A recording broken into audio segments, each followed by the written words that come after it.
Yo, what's up mga bossing? Okay, share lang namin ulit sa inyo itong ating ginagawang mga bracket. Kagaya ng sinasabi natin, ayusin natin yung mga housing dahil nakukulangan tayo dun sa ating housing lang ng ating original na high speed na pan na kinakabit. Dahil pagka yan at ganito kalaki ang condenser, mga bossing, pahay mo nga isang yan, patong mo rito.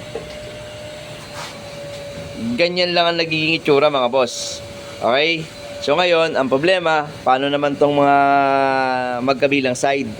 Hindi natin mahanginan. Pero pag eto na, so mga tasting pa lang tong ginagawa natin.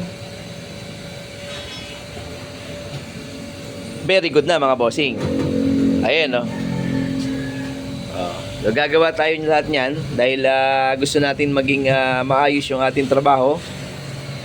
Kaya syempre, kung ano yung maganda, yun yung pinakang ibibigay natin sa ating mga kliyente, mga bossing. Ayan, no? At tingnan nyo naman kung gaano kakapal yung ginamit naming lata. Eto to. Bossing, napakakapal, oh. Ay parang condenser bracket ng kapal nitong ginamit namin. So walang pagkasira kaagad niya, mga bossing. So lahat ng mga condenser natin na i-install, makikita nyo yan na ganito na yung magiging kalalabasan. May mga iuubusin lang natin itong mga housing natin, mga bossing. Tapos yung iba lalagyan na natin ng panibagong shroud o housing na hindi nakasama to. Kasi ang tinitingnan naman natin dyan, yung taas nung ating pan, kung masyadong mababa yung paglalagyan, baka mas bumaba naman doon sa ilalim. Okay lang yung mga L300 natin, mga bossing, matataas ang mga chassis nun, no? Pero yung mga medyo parang sa urban, yan, medyo mababa yun, mga bossing kaya mas mag-a-adjust tayo. So aaralin natin yung ating mga housing na gagawin para mas accurate yung ating trabaho na ibibigay, no? Kapal nito mga bossing, napakatibay, napakaganda. Kasi nagpa-coat tayo sa planta, madugo mga bossing. Sinisingil ako ng ganyan trabaho lang. Ito pa rin ang ilalagay, gagamitin dahil manipis yung kanilang lata, hindi kakayanin yung ating motor lang. Sinisingil tayo ng mga nasa 1.5, 1.6, depende sa size. Sabi ko, kung ganyan lang din naman ang gagawin nyo, tapos ganyan kanipis ang latang ilalagay nyo sa akin, ako na lang ang gagawa. So nagpapagawa sana tayo ng mga nasa 20 o 30 peraso.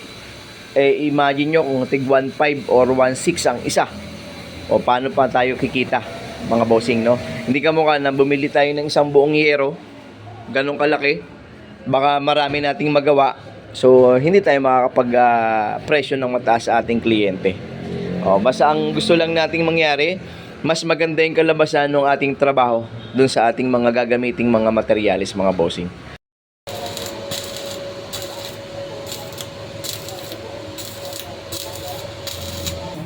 Mga bossing, pati MIG welding, bumili na rin tayo para sa ating paggawa ng bracket.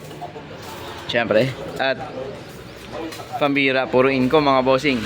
Siyempre, yung pambutas natin, kailangan diretso, align. Bumili rin tayo ng drill press natin. Pang heavy duty na yan. Ayan mga bossing, gumagawa tayo ng ating mga bracket.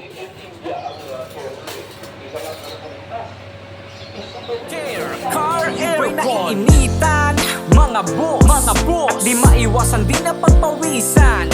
At mainit pa ang ulo mo sa lamig ng aircon mo. Ito na ang iyong kasagutan sa iyong problema, dapat mong lapitan. RCS, nakahanda kang tulungan.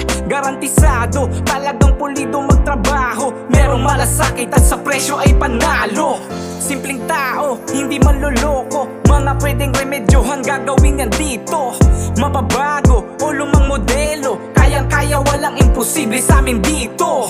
Mga walang makuha't makitang pyesa, halika dito, i-convert natin yan. Kaya wag ka... Okay mga bossing, goods na yung ating housing na ginawa at pinapapinturahan na lang natin. Maganda siguro kung high temp ang gagamitin natin pintura rito. Pero kagaya sinasabi ko, sample pa lang to mga bossing.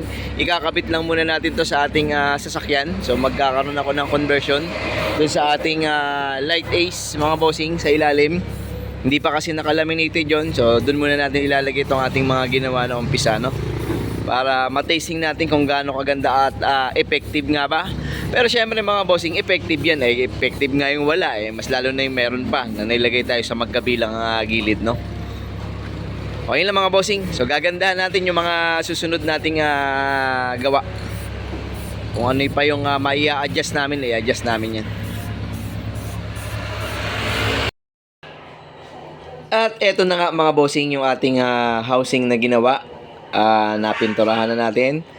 At inupo na natin siya dun sa ating condenser. So, syempre, nabutasan na rin natin yan. May mga butas na rin yan para kung saan siya tatama dyan. Sa ating mga magiging bracket naman dun sa ating pagkakabitan. So, very good na. Okay na.